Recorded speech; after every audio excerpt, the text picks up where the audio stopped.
Everyone, what's going on? Jeff here from Films at Home, and today's video I'm going to be mostly behind the camera, but what I want to talk about in this video today is the new Sony X900H 4K TV that I picked up, and talk a little bit about the TV itself, give you some quick thoughts on it, a quick review, but also talk about why I went with this TV, why I chose this TV, and why I went back to a TV versus a projector. So stay tuned for all that. All right, guys, so here is the new TV. Got it up on the wall, been using it now for a couple of weeks, and rearranged some stuff in the front of the room, but was able to get at least my game consoles set up right now so that I can test this for gaming as well. And I've been watching some 4K movies on it. So right now what I have on the screen, not a great representation because it's just some 4K YouTube content that was free to use. But the screen itself is fairly large. As you can see, I have two windows, left and right, and it fits pretty much perfectly between the two windows. So 75 inches was really as big as I could go for this room. And that's what I went with, the 75-inch Sony X900H. So this TV was on sale at Best Buy for about $1,500. I think it was $1,500 and change around Black Friday. That was the lowest price it had been in a while. It usually sat around $2,100. And the TV itself is just an LED TV. I did not get an OLED TV. I'll talk about that in a second, but it's an LED TV. It does have Dolby Vision, which was something that was required for me. I wanted to make sure I had Dolby Vision on any new TV. And it also has a full array backlight. Now, if you don't know what a full array backlight is, if you're looking at LED TVs, that's something you're going to want to get, especially when you're not going for an OLED. The next best thing, in my opinion, is a full array backlight. And what that basically does is it has different dimming zones completely across the TV. So it's not just local dimming, it is a full backlight system behind the TV that really helps with black levels in contrast, and especially when it comes to like HDR content. And it also helps prevent things like flash lighting and edge bleeding and things you might see from TVs that are either edge lit or don't have a full array backlight. So if you're looking for a new TV, that's something to keep an eye out for, but also make sure you check all the specs like Dolby Vision and HDR support, 4K support, 60 hertz, 120 hertz, all the different HDMI inputs, all the things you have to check.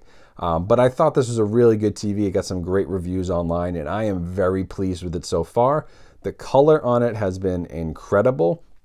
I think that this absolutely blows away my QLED TV from Samsung, which I paid a little bit less for, but at the time should have been one of the better QLEDs when I bought it. This blows this away. Really love Sony products, and can't say enough good things about this one. Now, the reason that I went with the LED TV, first of all, I didn't go with the cheap LED TV because cheaper LED panels tend to have a lot of quality issues, and obviously I'm reviewing 4K movies. I wanted a high quality screen, and this is one of the highest quality LEDs out there.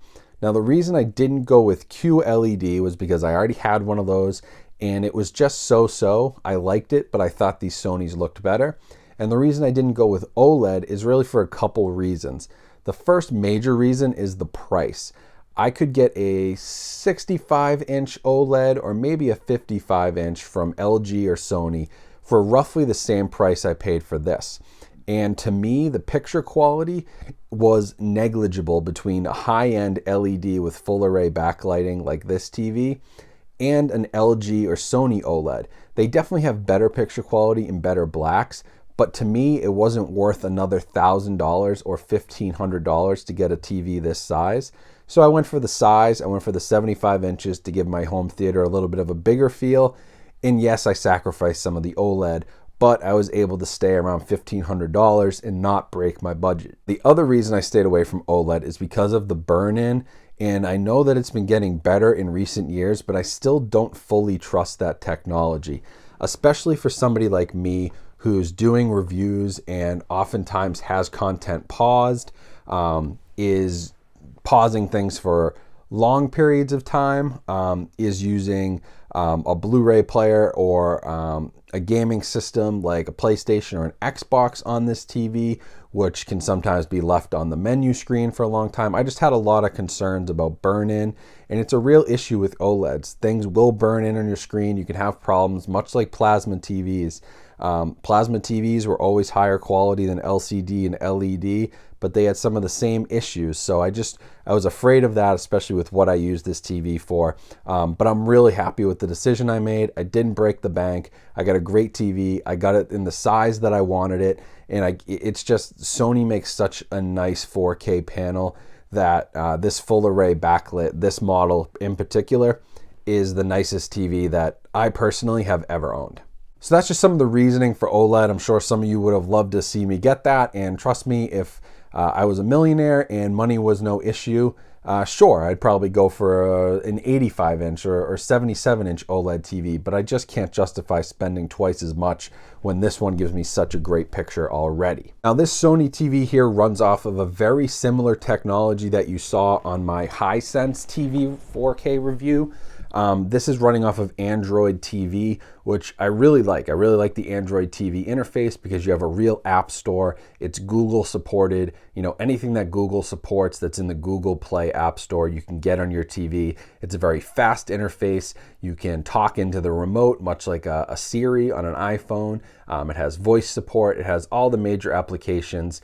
And I just really like the speed and the simplicity of it. I know Google well. I use Google products every day. I understand their ecosystem. And even though I do have an iPhone and I use Apple products, this Sony TV in particular has some actually really simple screen mirroring that you can do. And I was able to quickly connect my iPhone. It took literally 2 seconds, connect to the same Wi-Fi network, and you can stream content from your phone onto this TV very simply. So all those things considered, it's a very good TV. It's a smart TV. It's got great picture quality. That full array backlight is really important. And the other really cool thing is that if you're not somebody who loves to go crazy or has all the calibration software and things like that, or you're somebody like me who simply calibrates their TV based on eye test. I don't use calibration software. The one thing I do is I go to ratings.com, RTINGS.com, and I check out their recommended settings because those guys are experts when it comes to TVs. And the cool thing was with this TV, when you go to their site, for most of the content, you don't need to touch it out of the box. There's some motion smoothing and other things that you should shut off that I did shut off. But the picture, contrast, brightness, color settings, they recommended right out of the box most of the same settings that were already on this. So it made for a very easy calibration, a very easy setup. I didn't have to spend time. I made a few tweaks of my own to the way I like the picture to look. But overall, just an incredible TV in a really nice value. 75 inches for $1,500, 4K with this type of a full array panel, Dolby Vision, HDR. A really, really good deal and really the best TV that I've ever owned. So really quickly, because I'm going to make a full video on projectors versus TVs and how all that works in your room and different things you should look out for. But the reason I went with the TV versus the projector, and I actually I've gotten rid of the projector. These seats are now further back against the wall, which is really nice, a little more space in the room. And it just, for a room of my size, I tried the projector experiment. It just didn't work out. I always had some troubles lining things up. And I know a lot of people on YouTube told me I would, but obviously I wanted to try that for myself. I wanted to play with them. I never had a projector before. And it really does make for a great viewing experience. The BenQ projector I had was awesome.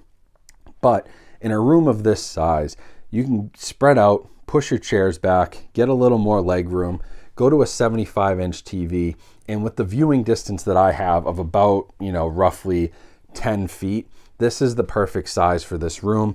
It makes for a great experience. And it's nice, honestly, not having the hassle of the projector and needing to fire that up every time, having that kind of humming noise in the background, dealing with just alignment of the picture. And I'm a freak, so when it had different aspect ratios, I liked to align my screen to match with the aspect ratio of the movie. Things like that just started to drive me nuts. I started to not enjoy my room. And that's a real major reason why I ditched the projector and went back to the 4K TV. So just an interesting backstory, but I will make a full video on kind of pros and cons of each of those projectors and TVs for your home theater in a future video. So that's what I have for you today. Those are my thoughts on the Sony TV that I picked up, the X900H. Link down in the description to a couple places where you can purchase that. Amazon supports me, but none of the others. If you go to Best Buy or anything, there's no affiliate links there. So feel free to shop around, find this TV for a good price. But I really like it. I am really I'm enjoying myself more in the room, not having the projector and going to the TV. I'm definitely using it more, I think, because I feel more comfortable in the room. It's a little bit better for my current setup. And I just really love the way that this TV looks. It's so vibrant, bright. Having Dolby Vision certainly helps, but it's a great panel. So those things to look out for: quality panels, pay for a quality TV. Don't buy the cheap TVs on Black Friday. And the panel's just crap. So, don't fall for all that. It's not all about the cheapest TV. I paid a good price for this. I could have got an 800 series Sony, but it doesn't have the full array backlight. I paid significantly more, probably $300 or $400 more for that, but it's worth it. Things like that are worth it.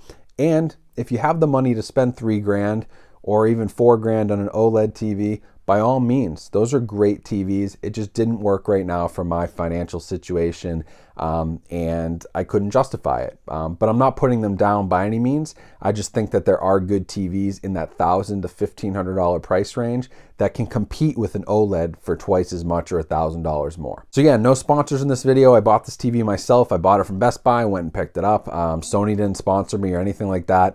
This is the decision I made after doing all my own research. And it's a good decision. I'm happy with it so far. I'm happy with the new room setup. I'll do a movie room tour video soon. I'll do an updated version of that. It's been a while since you guys saw the room and everything I have going on here. So stay tuned for that. Make sure you're subscribed. But otherwise, hope you enjoyed this quick little video on the TV. Hope I explained some of the questions that some of you may have had. And yeah, hope you have a great rest of your day. Thank you for watching, and I'll talk to you guys soon.